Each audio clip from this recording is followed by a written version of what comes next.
Hello and welcome to the Statesmanship Project, episode 33, the Illuminati episode. Illuminati confirmed. It's not really true. Number 33 is everywhere. So what we want to talk about today is an impediment to moving forward. And the impediment to moving forward is a lack of understanding of your current reality. And so, with statesmanship, we must understand the reality in which we currently live. And that reality is one that is dictated by a currency network, primarily the United States Federal Reserve note. It's not a dollar, although they call it a dollar, but it is in fact a Federal Reserve note. It is a debt instrument. It is a financial measure of credit. And credit is simply debt owed. And of course, with all Federal Reserve notes, there's interest owed on that debt. So when they create money, they issue it at interest. And the income tax that United States citizens pay goes directly towards the interest on that debt. So the Federal Reserve has no interest in getting back the money that they create out of nothing. What they want is the interest that is owed on the money that is created out of nothing, which is why the United States debt clock continues to climb and why they keep a rolling tally of the amount of outstanding debt so that they can continue to accrue interest on it. And that interest that they accrue is the surplus value that is generated by the labor of a population. The United States has arguably been the most productive country in the history of the world, give or take a little bit, but it is extremely productive. The people have been extremely productive throughout its history. And as a way to stifle that productivity, or in their case profit off of it, they have usurped the excess productivity by charging interest. And that is the purpose of interest. It is to consume the surplus value that is created by the labor of the population. So all of the surplus value should be accrued by the people. And if you have an interest-free credit system, then that is what happens.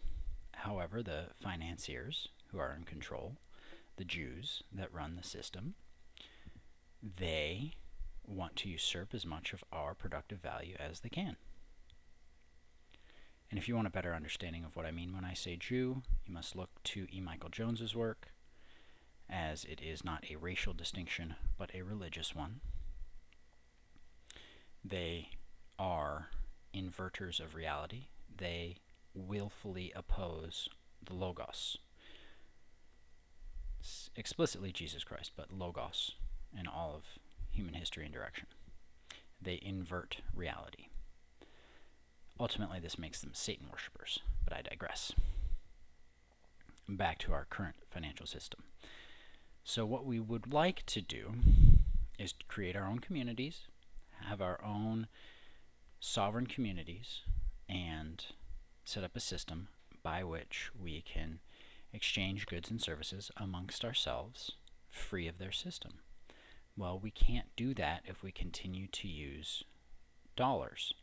As we've seen by the sanctions that the United States government has issued on other countries lately, they assume that if you simply transact in dollars, if you have dollars as your reserve, you are subject to their laws, rules, and regulations. And by doing this, they have forced Russia and China to abandon the dollar, the SWIFT system, the exchange system, and come up with their own. This is essentially what we would need to do as sovereign individuals, as people who live in the private. You want to have a network of people who are willing to exchange value amongst themselves. A currency is given value simply by the people who are willing to use it.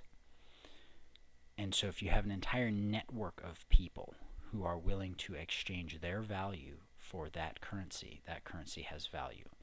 It might not have value internationally or with people outside of your community, and this is where barter or commodities would be useful in terms of settling trade in those scenarios.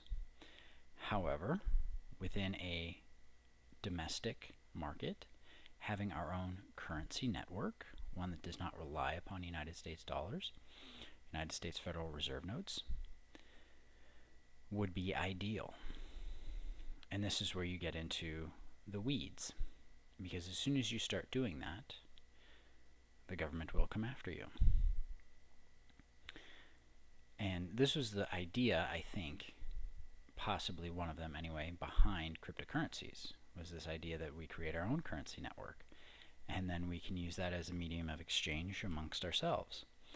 The problem was that it was not universally adopted, or adopted within a close enough network of people to make exchange that fluid, and it is not as simple of a system as it is alleged to be. I evidence that by the fact that I still don't know how to get a wallet, and it's not as easy as going to the store and buying an actual wallet. So, and exchanging in cryptocurrencies requires, wallet addresses and all sorts of long chains of numbers. And whereas if I have cash in my pocket, I can just pull it out and give it to somebody, and nobody knows that that transaction just happened except for that person and me.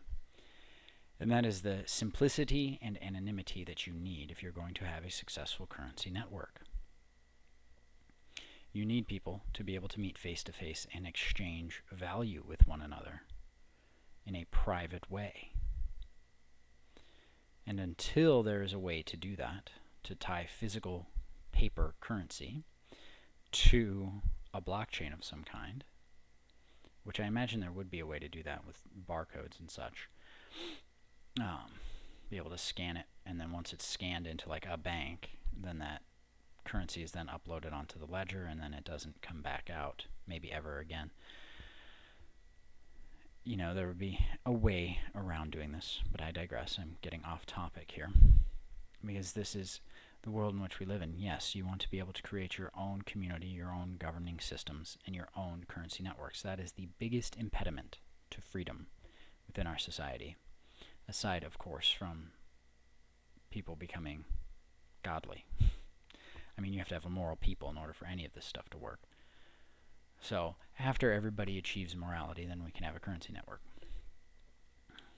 But I digress. This is not the topic of this conversation. This conversation is about the currency network impediment that we face currently. Because our currency network is governed so completely by the Federal Reserve note, it becomes very difficult to have a private currency network. Because even if you try to do everything in cash, you're still using their cash.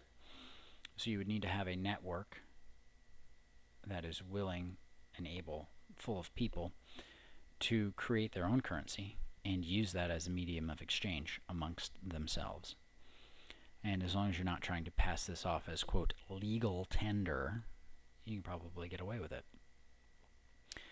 Problem is when you try to pay federal government debts with your own currency, they don't like that very much, which is why they also charge you debt, is to guarantee that the value of their currency is maintained. Because if you have to pay your debts in their currency, then you have to work for their currency in order to pay their debts.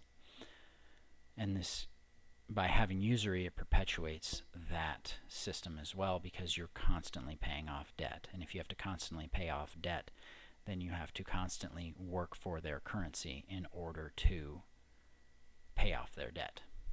If the debt is gone, if the debt is forgiven, if it no longer exists, poof, gone, no more, then you are free to use your own currency, whatever you deem that appropriate to be. So I don't want to run too long here. I'm approaching the 10-minute mark. I hope this has been successful in explaining to you the situation that we have. We live in a world governed by a currency network that is not beneficial to the majority of humanity. And so in order to escape that, we must no longer need their currency and exist in a state that allows us to live free of their rules and regulations and the necessity to use their currency. I hope this has been helpful. If you find this information useful, please feel free to leave a like or a comment or a share down below. And until next time, Have a good day.